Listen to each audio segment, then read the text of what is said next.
नमस्कार। जिनके बारे में प्रिडिक्शन करना बहुत मुश्किल है, वैसा वेदांग भारतीय ज्योतिष शास्त्र में कहा गया, वैसे राहु और केतु अपना राशि परिवर्तन करने जा रहे हैं। राहु मीन राशि में और केतु कन्या राशि में प्रवेश करेंगे और उसकी जो तारीख है वह तारीख है अक्टूबर 30 2023। वहाँ से लेकर मई 18 2025 तक तकरीबन 18 मंथ्स तक वह दोनों उस राशि में रहेंगे। पूरे विश्व के ऊपर एवं हमारे भारत देश के ऊपर इसके क्या परिणाम मिलेंगे उसके बारे में आज बात करेंगे। आगे बढ़ूँ उससे पूर्व एक स्पष्टता यहाँ पर करना चाहूँगा और वो ये है कि राहु और केतु ऑलवेज आमने सामने ही होते हैं, 180 डिग्री पर ही होते हैं। तो जब वीडियो में मैं ये बताऊंगा कि राहु मीन राशि में जा रहा है, आपको ये समझ ही लेना है कि Ketu at a very same time कन्या राशि में जाएगा। सो रिपीटेशन न हो, इसके कारण ही जब भी मैं ये बोलूँ राहु मीन राशि में, तो आपको समझ जाना है कि राहु मीन राशि में और केतु कन्या राशि में, उसके बारे में बात की जा रही है। एक और अन्य क्लैरिफिकेशन भी करना बहुत ज़रूरी है और वो ये है कि राहु और केतु ऑलवेज रेट्रोग्रेड चलते हैं और क्योंकि वो ऑलवेज रेट्रोग्रेड या वक्री चलते हैं, उनका कैलकुलेशन थोड़ा उल्टा होता है। जैसा कि हमारे प्रत्येक ग्रहों की एक साइकिल जो है वह ज़ोडिएक की मेष राशि से स्टार्ट होती है, जबकि राहु केतु की जो साइकिल है वह साइकिल उससे उल्टा, दैट मीन्स उनकी साइकिल जो है वह मेष राशि पर ख़त्म होगी और मीन राशि से नई साइकिल स्टार्ट होगी। सो राहु केतु की एक साइकिल जो 18 इयर्स तक चलेगी, वह जैसे ही राहु मीन राशि में जाएगा तब से स्टार्ट होगी। अब क्योंकि जैसे मैंने बताया गया, राहु और केतु एक छाया ग्रह है और उनके बारे में प्रिडिक्शन करना बहुत ही मुश्किल माना गया है, उसीलिए शास्त्रों में उनके प्रिडिक्शन के लिए कुछ सूत्र दिए गए हैं। यहाँ पर जिन दो सूत्रों का आधार लेकर प्रिडिक्शन मैंने किया है उसको मैं रेफरेंस की तरह देना चाहूँगा और वो जो दो रेफरेंस है वो ये है। पहला जो रेफरेंस है वह लघु पाराशरी नामक ग्रंथ से लिया गया है। यत यत भावगतो वापि यत तद भावेश संयुतो तत् तत् फलानि प्रबलो प्रविशेताम तमो ग्रहो। अर्थात राहु केतु जिस भाव या राशि में हो या फिर जिस भावेश के साथ हो, उनके स्ट्रॉन्ग रिजल्ट देते हैं। यह पहला सूत्र है। दूसरा सूत्र जो है वह आचार्य रुद्र भट्ट ने दिया है और उन्होंने लिखा है राहुर मंद समः केतुर भौम समः। अर्थात राहु को शनि के समान समझकर और केतु को मंगल ग्रह के समान समझकर प्रिडिक्शन करना चाहिए।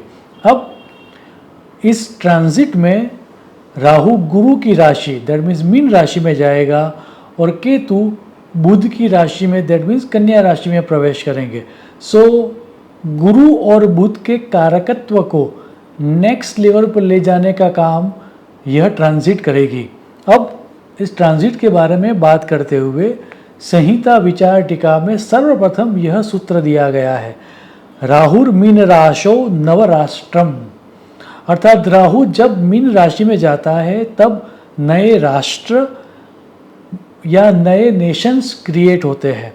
अब सूत्र को ज़्यादा डिटेल में समझाते हुए आचार्यों ने ये कहा कि सिर्फ मीन राशि में जाता है तब नहीं, राहुर जल राशो नवराष्ट्रम। दैट मीन्स मीन, वृश्चिक और कर्क राशि को हमने जल तत्व की राशि कही है। जब भी राहु इन जल तत्व की राशि में जाता है तब नए नेशंस क्रिएट होते हैं। अगर कुछ एग्जाम्पल्स हम यहाँ पर देखें तो हम सबको पता है कि भारत देश को आज़ादी या इंडिपेंडेंस तो हमें 1947 में मिल गया, लेकिन जो रिपब्लिक ऑफ इंडिया हम बने वह 1950 में बने। सो रिपब्लिक डे अगर हमारा देखा जाए तो वह डे है 26 जनवरी 1950। अगर हम रिपब्लिक डे की कुंडली को देखें तो उस दिन की कुंडली में राहु मीन राशि में ही है, जो अभी पूरे विश्व के ऊपर एज ए मैन्युफैक्चरिंग कंट्री की तरह या फिर एज ए ग्लोबल लीडर की तरह राज कर रहा है और जो यूएसए को भी थ्रेट दे रहा है। वैसे अगर चाइना की कुंडली को हम देखें, जब चाइना को इंडिपेंडेंस मिला, अगर उस दिन की कुंडली को देखें तो वो दिन है 1 अक्टूबर 1949। अगर हम उस दिन की कुंडली को देखें तो वहाँ पर भी राहु मीन राशि में ही है। जो सूत्र आगे दर्शाया गया कि जल तत्व की राशियों में नए राष्ट्र का निर्माण होता है, अगर उसको भी देखें तो जो अभी वर्ल्ड की लीडिंग कंट्री है यूएसए, अगर उसकी कुंडली को देखें तो जुलाई 4, 1776 की कुंडली अगर देखें तो वहाँ पर राहु कर्क राशि, दैट मीन्स जल तत्व की राशि में ही है। सो दिस टाइम ऑल्सो जब राहु मीन राशि में आएगा तब कुछ नए राष्ट्रों का, न्यू नेशंस का निर्माण होगा या फिर कुछ देशों की नई राजधानी बनेगी। हमारे भारत देश की भी अगर बात करें तो आपको जान के आश्चर्य होगा कि दिल्ली को इंडिया का कैपिटल जब बनाया गया, वो जो दिन था वो था 13 फरवरी 1931। तब से ऑफिशियली इंडिया का जो कैपिटल है वह दिल्ली है। अगर हम उस दिन की कुंडली को देखें तो उस दिन की कुंडली में भी राहु मीन राशि में ही है। सो एक बात तय हो गई कि राहु जब भी मीन राशि में ट्रांजिट करता है तब पूरे विश्व में जियो पॉलिटिकली काफ़ी चेंजेस आते हैं। आइदर कुछ नए राष्ट्र बनते हैं या फिर एग्जिस्टिंग राष्ट्र के नए कैपिटल्स बनते हैं। अब अन्य या दूसरा सूत्र जो संहिता विचार टीका में इस ट्रांजिट के लिए दिया गया वो ये है, राहुर मीन राशो जल प्रकोप राशि फलात। अर्थात राहु जब मीन राशि में आता है तब वाटर रिलेटेड कैलेमिटीज आती है। आज से या 2023 से 18 इयर्स पीछे अगर हम जाए और जब लास्ट टाइम राहु मीन राशि में आया था तब यूएसए में कैटरीना हैरिकन आया था। अगर हम कैटरीना हैरिकन की डे की कुंडली को निकालें तो अगस्त 29, 2005 का टाइम आता है।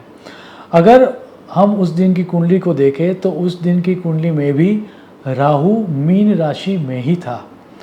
इसी समय के दौरान जब राहु लास्ट टाइम मीन राशि में था तब, दैट मीन्स आज से 18 इयर्स पीछे, मुंबई में भी एक फ्लड आया था।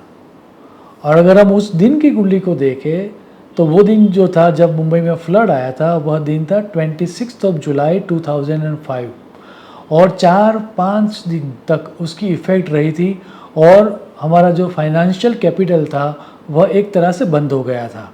अगर हम उस दिन की कुंडली को देखें 26 जुलाई 2005 तो उस कुंडली में भी राहु मीन राशि में ही है।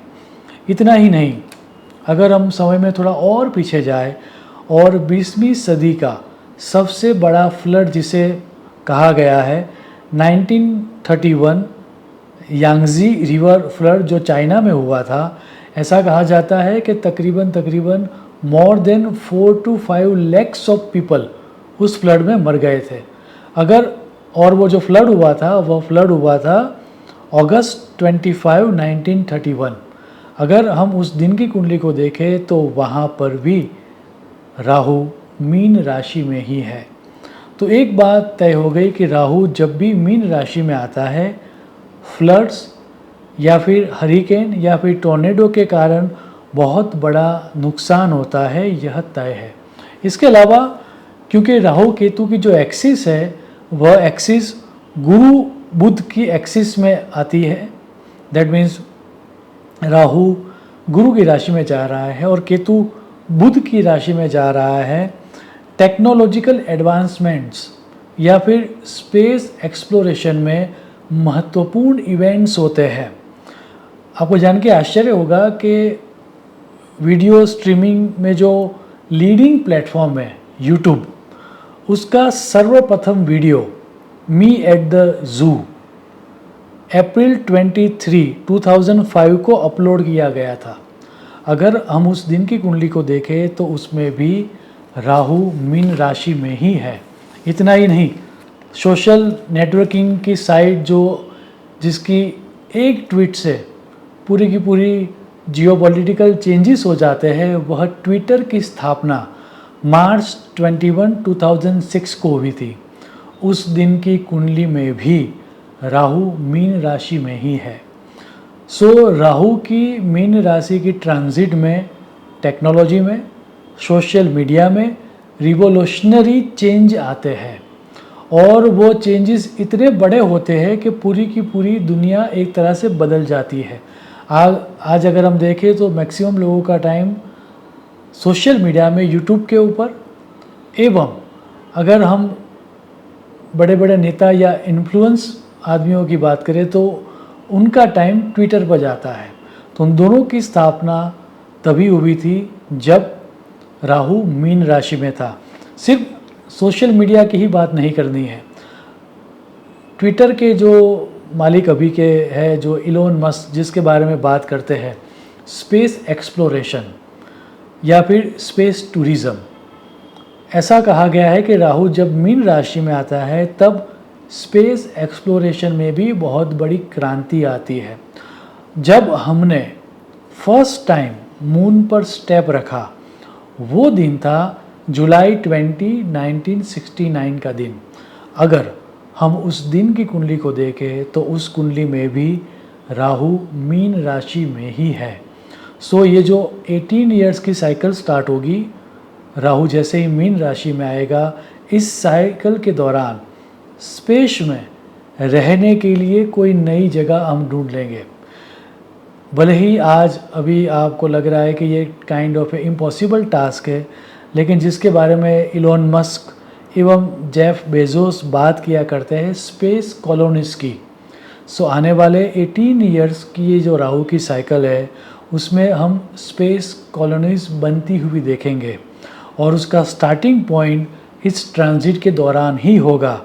एक और अन्य इंटरेस्टिंग सूत्र भी संहिता विचार टीका में दिया गया है और वो है राहुर मीन राशो कोशागार वृद्धि ही राशि प्रभावात।